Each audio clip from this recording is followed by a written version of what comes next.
নমস্কার বন্ধুরা, জয় মা কালী বেঙ্গলি চ্যানেলে আপনাদেরকে আমি স্বাগত জানাচ্ছি। আজকের ভিডিওতে আমরা আলোচনা করব একটি খুবই প্রচলিত বিশ্বাস নিয়ে। জ্যোতিষ মতে যদি হঠাৎ কোনো কুকুর আপনার বাড়ির দরজায় এসে বসে বা বারবার আসে, তাহলে এর অর্থ কী? এটি কি শুভ নাকি অশুভ? বন্ধুরা, আমাদের ভারতীয় সংস্কৃতি, জ্যোতিষশাস্ত্র এবং লোকবিশ্বাসে কুকুরকে একটি বিশেষ প্রাণী হিসেবে দেখা হয়। অনেকেই মনে করেন কুকুরের আচরণ ভবিষ্যতের কিছু ইঙ্গিত দিতে পারে। তবে শুরুতেই বলে রাখি, এগুলো মূলত ধর্মীয় ও লোকবিশ্বাসের অংশ। এর বৈজ্ঞানিক প্রমাণ নেই। কুকুরের সঙ্গে শনিদেবের সম্পর্ক জ্যোতিষশাস্ত্রে কালো কুকুরকে অনেক সময় শনিদেবের প্রতীক হিসেবে ধরা হয়। তাই যদি কোনো কালো কুকুর বারবার আপনার দরজায় আসে, অনেক জ্যোতিষীর মতে এটি শনিদেবের সংকেত হতে পারে। অনেকে বিশ্বাস করেন এমন সময় কুকুরকে রুটি বা খাবার খাওয়ালে শনির কৃপা লাভ হয় এবং জীবনের বাধা কিছুটা কমে। দরজায় কুকুর এসে চুপচাপ বসে থাকলে লোকবিশ্বাস অনুযায়ী যদি কুকুর এসে শান্তভাবে দরজায় বসে থাকে, তাহলে এটি শুভ লক্ষণ হতে পারে। অনেকে বলেন এতে বাড়িতে ইতিবাচক শক্তির আগমন, নতুন সুযোগ বা সুসংবাদের ইঙ্গিত থাকতে পারে। যদি কুকুর বারবার দরজার দিকে তাকিয়ে ঘেউ ঘেউ করে, অনেকের ধারণা কুকুর এমন কিছু অনুভব করতে পারে যা মানুষ পারে না। লোকবিশ্বাসে বলা হয় বারবার ঘেউ ঘেউ করলে সতর্ক থাকার ইঙ্গিত হতে পারে। তবে বাস্তবে এর কারণ হতে পারে অপরিচিত মানুষ, অন্য প্রাণী, শব্দ বা গন্ধ।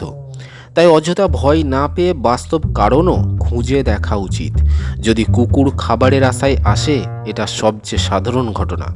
অনেক সময় কুকুর ক্ষুধার কারণে মানুষের বাড়ির সামনে আসে, তাই সব ঘটনাকে অলৌকিক বা জ্যোতিষীয় সংকেত ভাবা ঠিক নয়। তবে ধর্মীয় বিশ্বাস অনুযায়ী ক্ষুধার্ত প্রাণীকে খাবার খাওয়ানো অত্যন্ত পুণ্যের কাজ। কালো কুকুরকে খাবার দিলে কি হয়? জ্যোতিষ মতে শনিবার কালো কুকুরকে রুটি, দুধ বা বিস্কুট খাওয়ালে শনিদেবের কষ্ট কমতে পারে, শনি দোষের কষ্ট কমতে পারে, এমন বিশ্বাস প্রচলিত আছে। তবে মনে রাখতে হবে এটি বিশ্বাসভিত্তিক প্রথা, নিশ্চিত ফলের বৈজ্ঞানিক প্রমাণ নেই। সাদা কুকুর দরজায় এলে কিছু জ্যোতিষীয় মত অনুযায়ী সাদা কুকুর শান্তি, সৌভাগ্য ও শুভ সংবাদকে নির্দেশ করতে পারে। যদিও এই ব্যাখ্যা সব জ্যোতিষ গ্রন্থে এক নয়। কুকুর যদি বাড়ির ভেতর ঢুকে পড়ে, লোকবিশ্বাসে এটিকে অনেক সময় অতিথি আগমন বা নতুন ঘটনার ইঙ্গিত হিসেবে ধরা হয়। তবে বাস্তবে কুকুর আশ্রয়, খাবার বা নিরাপদ জায়গার খোঁজেও বাড়িতে ঢুকতে পারে। কুকুরকে তাড়িয়ে দেওয়া কি উচিত? যদি কুকুর আক্রমণাত্মক না হয়, তাহলে অকারণে মারধর বা কষ্ট দেওয়া উচিত নয়। ধর্মীয় বিশ্বাসেও প্রাণীর প্রতি দয়া দেখানোকে মহৎ কাজ বলা হয়েছে। কুকুরকে খাওয়ানোর উপকারিতা কি রয়েছে? অনেক ধর্মীয় বিশ্বাস অনুযায়ী শনির অশুভ প্রভাব কমতে পারে, জীবনের বাধা দূর হতে পারে, পুণ্য লাভ হতে পারে, প্রাণীর আশীর্বাদ পাওয়া যায় বলে অনেক বিশ্বাস করেন। তবে এগুলোর বিশ্বাসের বিষয় নিশ্চিত নিয়ম নয়। বাস্তব দৃষ্টিভঙ্গিতে কি বন্ধুরা, কুকুর অত্যন্ত বুদ্ধিমান প্রাণী। তারা গন্ধ, শব্দ ও পরিবেশ মানুষের চেয়ে অনেক ভালো বুঝতে পারে। তাই অনেক সময় তাদের আচরণের পেছনে সম্পূর্ণ স্বাভাবিক কারণ থাকে। শুধুমাত্র কুকুর দরজায় এসেছে বলেই ভবিষ্যৎ নির্ধারিত হয়ে যাবে, এমনটা বলা যায় না। আমাদের কি করা উচিত? যদি কোনো কুকুর আপনার দরজায় আসে, তাকে অযথা ভয় দেখাবেন না।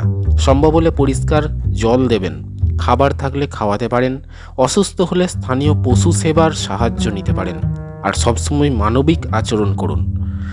শেষ কথা বলে রাখি বন্ধুরা, জ্যোতিষ মতে দরজায় কুকুর আসাকে অনেকেই শুভ সংকেত, শনির ইঙ্গিত বা সৌভাগ্যের প্রতীক বলে মনে করেন। আবার বাস্তব দৃষ্টিকোণ থেকে এটি খাবার, আশ্রয় বা নিরাপত্তার খোঁজও হতে পারে। তাই অন্ধবিশ্বাসে নয়, বিশ্বাস ও বাস্তবতা দুই দিকই মাথায় রেখে বিচার করা উচিত। আর সবচেয়ে বড় কথা, প্রতিটি প্রাণীর প্রতি ভালোবাসা ও সহানুভূতি দেখানোই মানুষের প্রকৃত ধর্ম। ভিডিওটি যদি ভালো লাগে তাহলে লাইক করুন, শেয়ার করুন এবং এমন আরও জ্যোতিষীয় ও ধর্মীয় বিষয়ের ভিডিও পেতে আমাদের চ্যানেলটা সাবস্ক্রাইব করতে ভুলবেন না। ধন্যবাদ, ভালো থাকবেন।